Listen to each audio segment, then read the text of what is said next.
ख़बर शामिल कंदा खानपुर महर माशरे न्यूज़ जे रिपोर्ट नवाब अली मीरानी जे रिपोर्ट मुताबिक़ दुबई जो तालीम वारो वज़ीर शेख नयान बिन मुबारक खानपुर महर लग सरदारगढ़ में पहुंची वियो। महर भाइरनि में इख़्तिलाफ़ ख़त्म करण लाइ कोशिशूं शुरू। इन हवाले सां वधीक मालूम कंदासीं। एसटी न्यूज़ जे रिपोर्ट नवाब अली मीरानी खां। जी नवाब।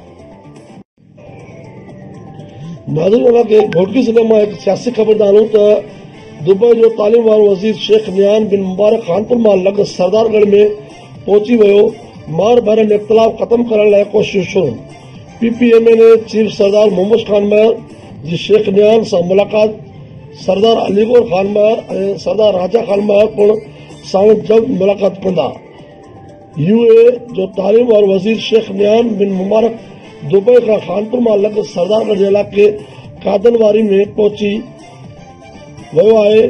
शेख नयान बिन मुबारक महर सदारन PPMA ने सरदार मोहम्मद खान महर, GD अगवान MPA सरदार अलीगोर खान महर, अॻोलो सूबाई वज़ीर सरदार अली नवाज़ उर्फ राजा खान महर विच में पैदा थियल सियासी इख़्तिलाफ़ ख़त्म करण जूं कोशिशूं पिणु शुरू थी वियूं आहिनि।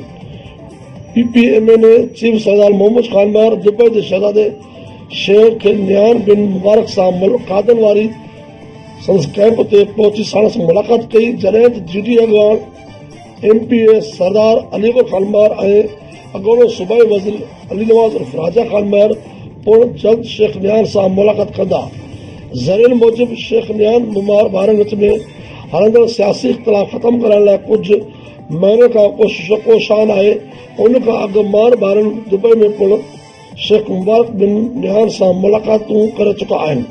ज़रीअनि मूजिब JDA MPA अलीगोर खान महर ऐं अली नवाज़ उर्फ राजा खान महर जी शेख नयान बिन मुबारक सां मुलाक़ात बाद खानगढ़ जी महर सदन में इख़्तिलाफ़ ख़त्म कराया वेंदा। नवाब मीरानी, SDN न्यूज़, घोटकी।